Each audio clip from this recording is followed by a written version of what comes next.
Good evening, ladies and gentlemen. This is Chapter 9, The Elephant and the Envoy, concerning the continuing saga of Eliza Flashcoin. The ride to the Khyber Pass was a thorough-paced outrage to my constitution.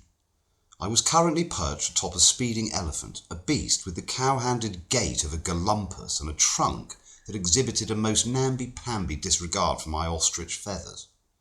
"Steady, you fustilugs!" I shrieked, rapping my honed parasol against the creature's hide until it trumpeted with temporal insolence. "I have survived the gutter scramble of Mexico City and the pigeon-livered clerks of American Airlines. I shall not be thwarted by a ragabrash pachyderm with mechanical cowardice." Behind us, the Grand Duke's snolly-goster cavalry was closing in, their horses kicking up a lacklustre cloud of dust that threatened the structural integrity of my lace unmentionables. "Mem Sab," my shifty-eyed driver hollered from the beast's neck, his voice thick with bureaucratic flummery. "The Russians? They have the ballistic impertinence to fire upon our retreat? Let them! Let them!" I laughed, a sound like a willow striking leather for six. I reached into my reticule and produced a sheet of vellum. "I shall not merely escape, I shall provide a vituperative reckoning. Hand me the inkhorn, you addle-pated scoundrel."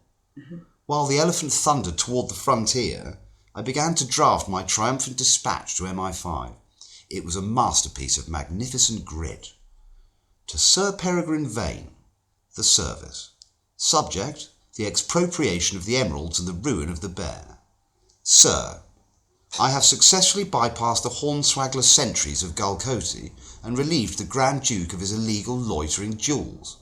I have humiliated his 11 in a game of ceremonial cricket and doused the unauthorized combustion of his Bolshevik pride.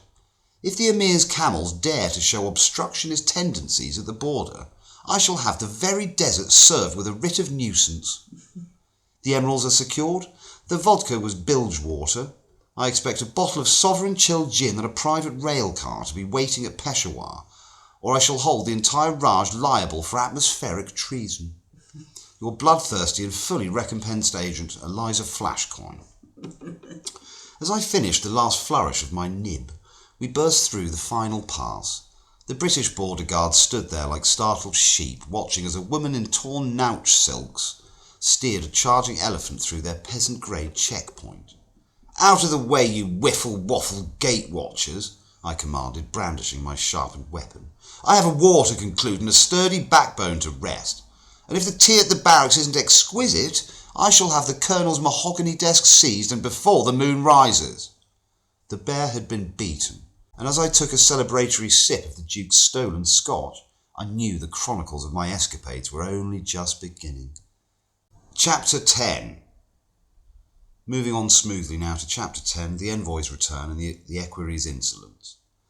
The Thames was a slate-grey ribbon of substandard sludge as our steamer finally dropped anchor at the Tilbury. I stood upon the deck, my honed parasol gripped firmly, surveying the London skyline with the vituperative squint of a woman who has seen the sun rise over a burning Himalayan fortress and found it wanting. "London," I remarked to the Admiral, who was still nursing a flask of sovereign chilled gin with the namby-pamby caution of a man who hasn't been pillar to post in a hay cart. "It smells of coal smoke and bureaucratic whiffle-waffle. I expect my carriage to be waiting, or I shall have the Port of London Authority impounded for maritime loitering." We were met at the quay by a royal equerry, a fopdoodle in a scarlet tunic who looked as though he'd been ironed into his boots by a galumpus. He stood beside a team of bays that exhibited a most pigeon-livered lack of spirit. "Mistress Flashcoin?" the fellow asked, his voice carrying the temporal insolence of a man who hadn't dodged a thundering Mexican lorry in a fortnight. "I'm here on behalf of the palace. We require the emeralds for the Jubilee, and Sir Peregrine mentions you brought back a mahogany desk." "The desk is at Flashcoin Manor," I snapped, my sharpened weapon tapping a lethal rhythm against the cobbles. "And as for these horses, they are a thorough-paced disgrace. They are loitering on their own hooves. If they do not reach Mayfair by the next whiffle-waffle chime of Big Ben, I shall have your entire stable served with a writ of nuisance for equine cowardice." I vaulted into the carriage, the velvet casket of Gulcote emeralds resting heavily in my lap. I had survived the gutter scramble of Mexico City, routed the Bolsheviks of the north, and hit a Russian Grand Duke for 6 with a silver tray. "To the palace!" I commanded, brandishing my parasol at the startled equerry. "And tell the king that if the reception tea is not exquisite, I shall have the crown jewels placed under citizen's arrest for aesthetic treason." The Flashcoin escapades had come home, but as the carriage rattled through the fog, I knew my sturdy backbone was already itching for the next bloodthirsty reckoning. More to follow. Thanks, folks. Alright.